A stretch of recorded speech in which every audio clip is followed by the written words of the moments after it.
In this video, I'm going to show you how to blur face in CapCut.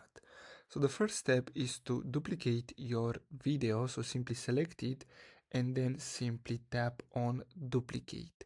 After we do that, we're gonna have to select the first video and then go to effects, tap on video effects and choose blur.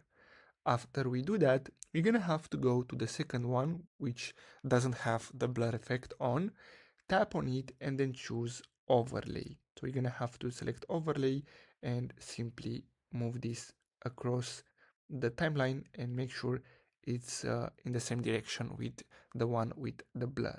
Now what we can do, we can basically select the second one and then go to mask, and then from here we can select circle, and as you can see, if we want, we can basically select other parts of the video. So let me rotate this. So as you can see, we have this mirror, and basically I can increase this and the face will stay blurred for the entire video. So basically that's all for today's video, guys. Thanks for watching.